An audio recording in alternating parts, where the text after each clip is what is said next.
பின்பற்றி வாழ்ந்த உத்தம சத்திய சஹாபாக்கள், தாபிஈன்கள், தபஅத் தாபீன்கள், நாதாக்கள், அவுலியாக்கள், ஷுஹதாக்கள், சாலிஹீன்கள் இந்த ஜும்ஆவுடைய அவையில் குழுமியிருக்கிற நம் அனைவர் மீதும் உண்டாகட்டுமாக. ஆமீன். கண்ணியமிக்க முஃமினீன்களே, அல்லாஹ்வுடைய நல்லடியார்களே, ஹஜ்ஜுடைய மாதங்களான ஷவ்வாலுடைய மாதத்தை கடந்து துல்கஅதா உடைய மாதத்திலே நாம் இருக்கிறோம். துல்ஹஜ் மாதத்தை எதிர்பார்த்தவர்களாக, அதன் வருகையை எதிர்நோக்கியவர்களாக நாம் காத்திருக்கிறோம். நாம் செய்கிற எல்லா நல்லமல்களையும் அல்லாஹ் ஏற்றுக்கொள்வானாக. இந்த ஹஜ்ஜுடைய மாதங்களின் பொருட்டால் நம்முடைய குற்றங்குறைகளை மன்னித்து நன்னடத்தை உள்ளவர்களாக அல்லாஹ் நம் அனைவரும் ஆக்கிருள் புரிவானாக.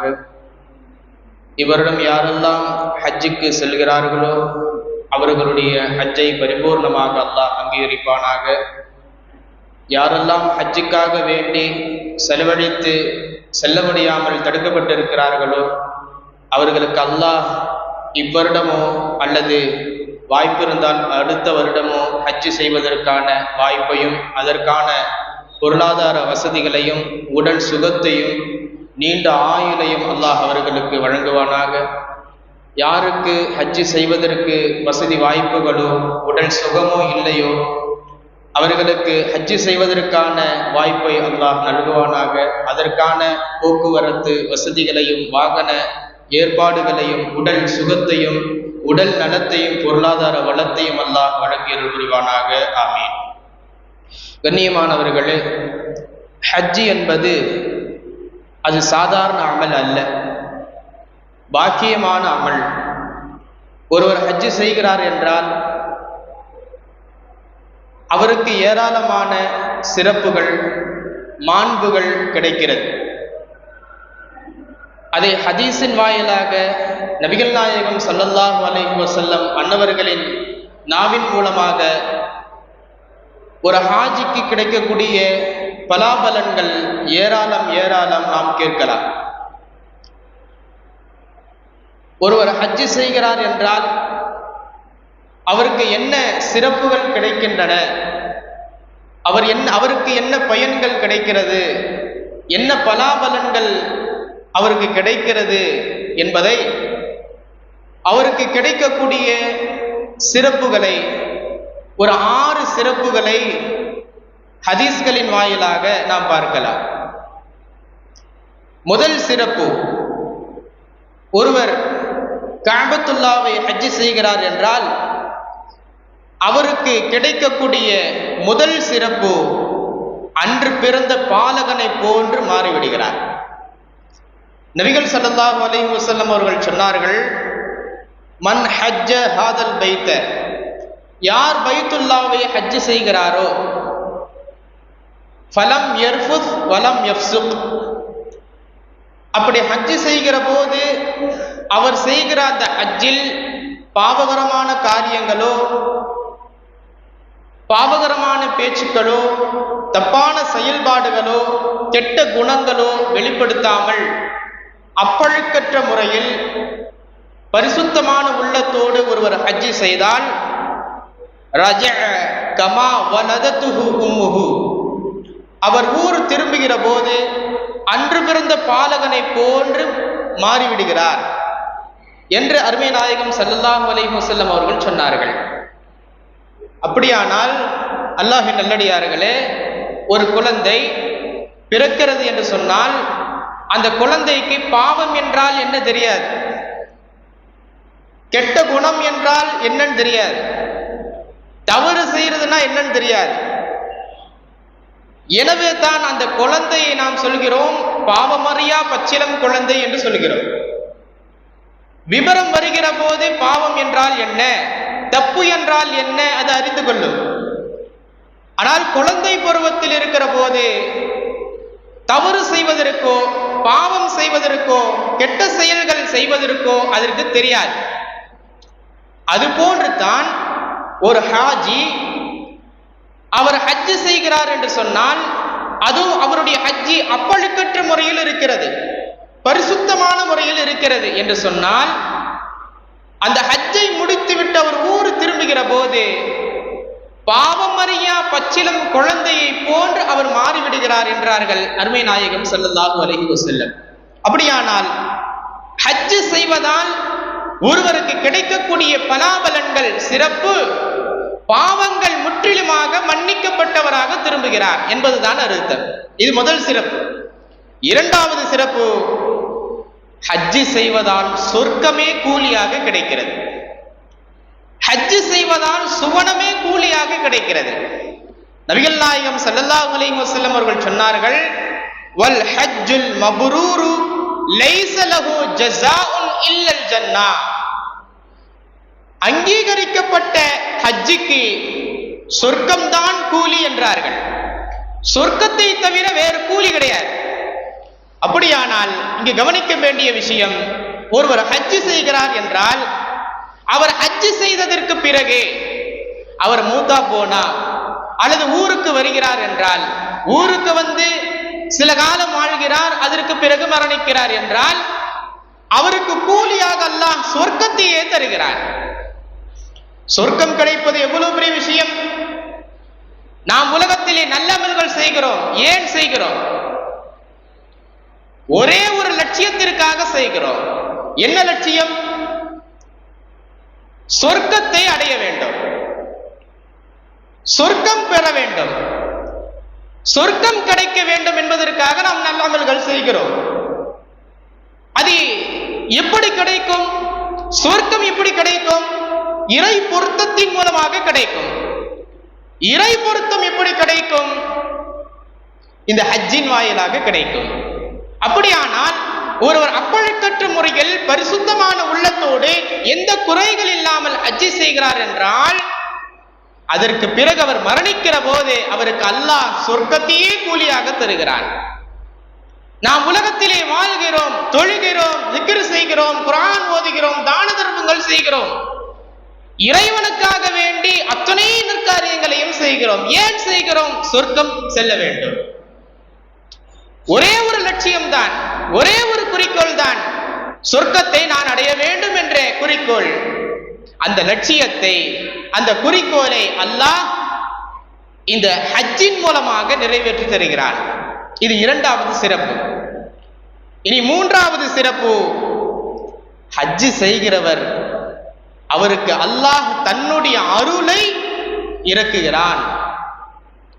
ஒருவர் ஹஜ் செய்கிறார் என்றால், காபத்துல்லாவை ஹஜ் செய்கிறார் என்றால் அவருக்கு அல்லாஹுடைய அருள் சூழ்கிறது. அல்லாஹ் தன்னுடைய அருளால் அந்த அடியானை சுற்றி வளைக்கிறான். பெருமானார் ஸல்லல்லாஹு அலைஹி வஸல்லம் அவர்கள் சொன்னார்கள், காபத்துல்லாவை ஒருவர் ஹஜ் செய்கிறார் என்றால் ஹஜ் செய்கிற ஒவ்வொரு நாளும் அல்லாஹ் தன்னுடைய 120 ரஹமத்தை அந்த ஹாஜிக்கு இறக்குகிறான் என்றார்கள். எத்தனை ரஹமத்து? 120 ரஹமத்து. ஒரு ரஹமத் அல்ல, ஒரு அருள் அல்ல, 120 ரஹமத்தை அந்த அடியானின் மீது அல்லாஹ் இறக்குகிறான் என்றார்கள். எப்படி இறக்குகிறான் பிரித்து சொன்னார்கள். அந்த அடியான் காபத்துல்லாவை தவாப் செய்கிற போது அந்த 120 ரஹமத்தில் 60 ரஹமத்தை தவாஃபுக்கு நிர்ணயிக்கிறான். அந்த ஹரம் ஷரீஃபிலே அந்த ஹாஜி தொழுவார் இல்லையா, தொழுகைக்காக வேண்டி 40 ரஹமத்தை அல்லாஹ் தீர்மானிக்கிறான். அதே போல அந்த ஹாஜி காபத்துல்லாவை பார்ப்பார் அல்லவா, பார்வைக்காக வேண்டி 20 ரஹமத்தை அல்லாஹ் தீர்மானிக்கிறான். இப்படி 60 தவாஃபுக்காக, 40 அங்கு நின்று தொழுவதற்காக, 20 பார்ப்பதற்காக, இப்படி ஒவ்வொரு நாளும் அந்த ஹாஜிக்கு அல்லாஹ் 120 ரஹமத்தை இறக்கிக் கொண்டே இருக்கிறான் என்றார்கள் அருமை நாயகம் ஸல்லல்லாஹு அலைஹி வஸல்லம் அவர்கள். கண்ணியமானவர்களே, நம்முடைய வாழ்க்கை இறை அருள் தேவை, அவசியம். இறை அருள் இல்லாமல் அணுவும் அசையாது.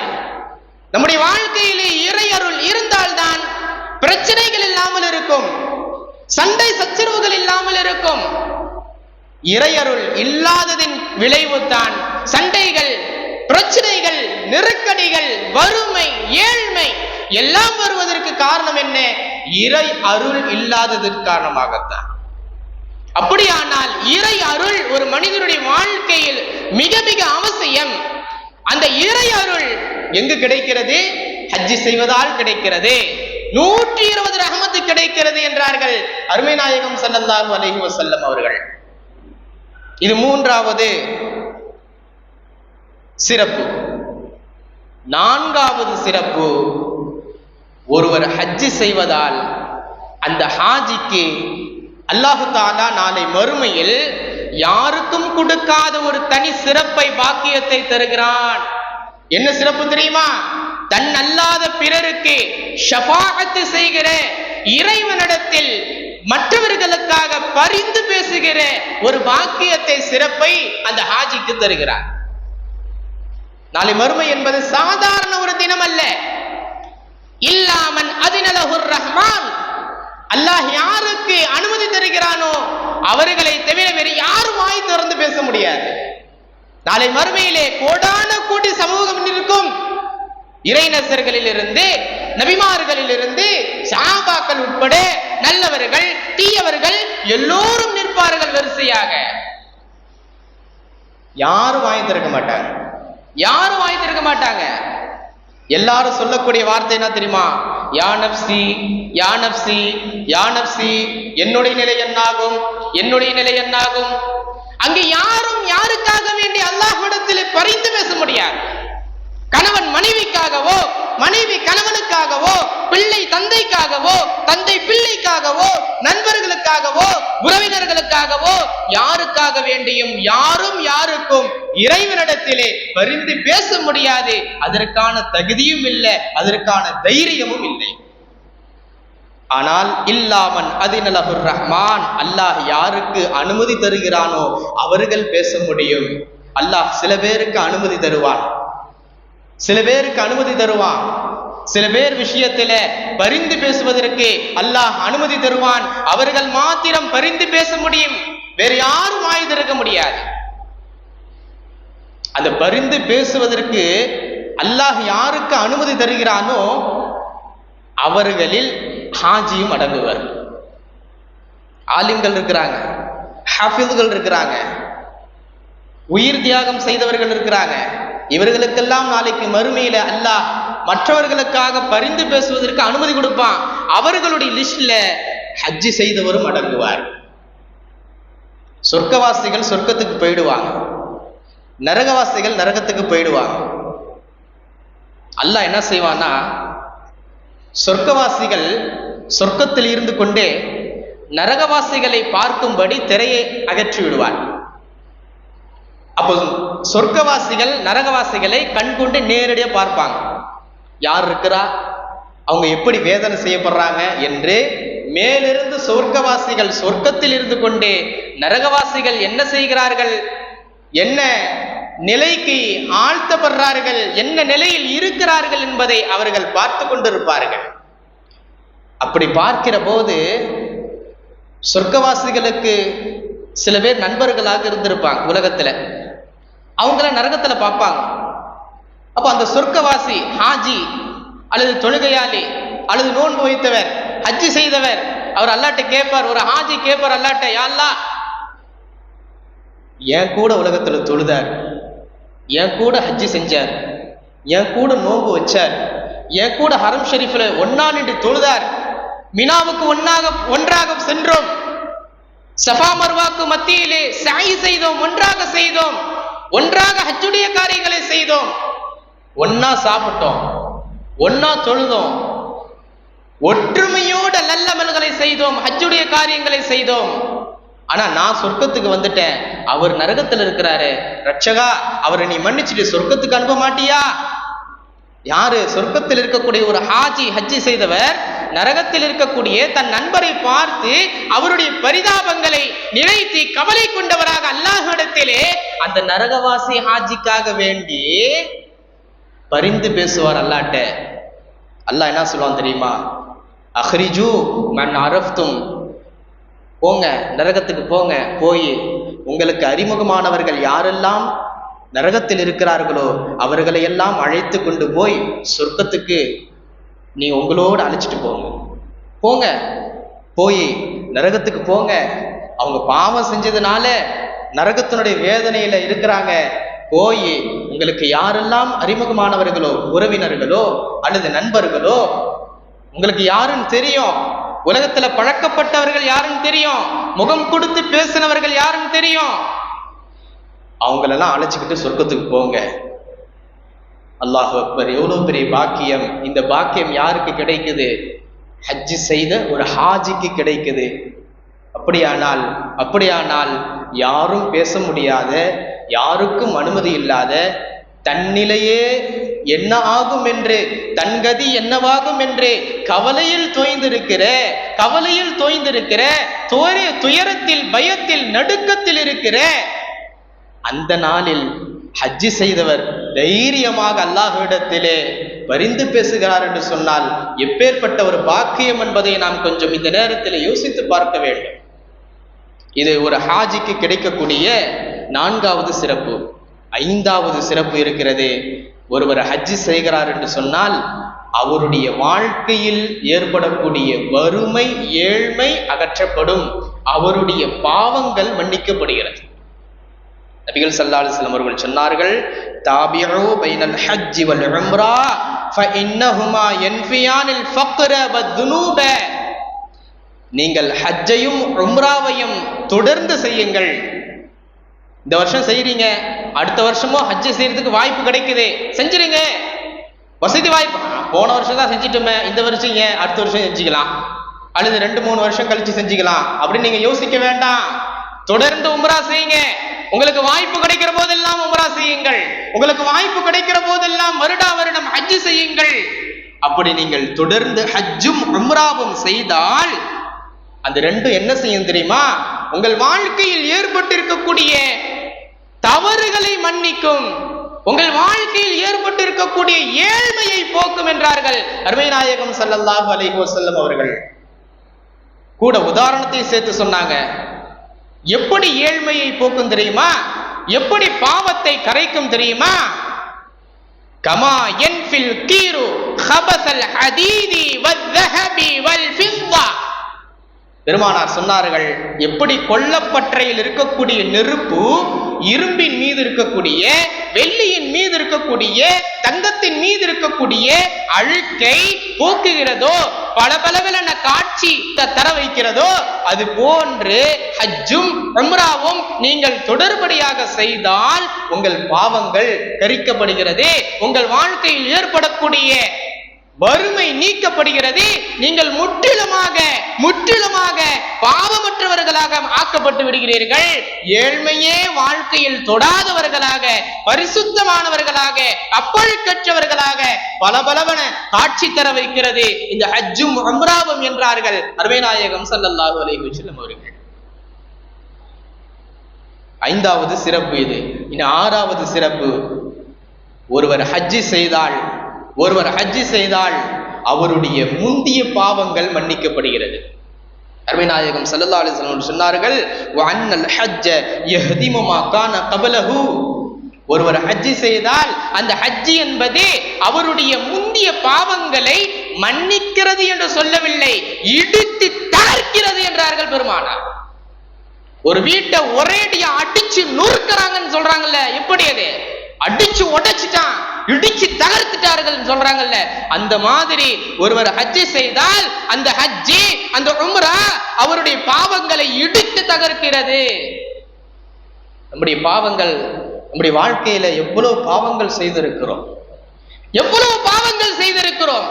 கணக்கில்லாத பாவங்கள், தெரிந்து பல பாவங்கள் செய்திருக்கிறோம், தெரியாமல் அறியாமல் பல பாவங்களை நம்மை அண்டுகிறது, நாம் செய்கிறோம். எவ்வளவு பெரிய பாவங்களை நம் வாழ்க்கையிலே நிரம்பி வழிகின்றன. பேச்சின் மூலமாக, வார்த்தையின் மூலமாக, செயல்களின் மூலமாக, சொற்களின் மூலமாக நாம் எத்தனை பேருடைய மனதை புண்படுத்தியிருக்கிறோம். இதுவெல்லாம் பாவம் இல்லையா?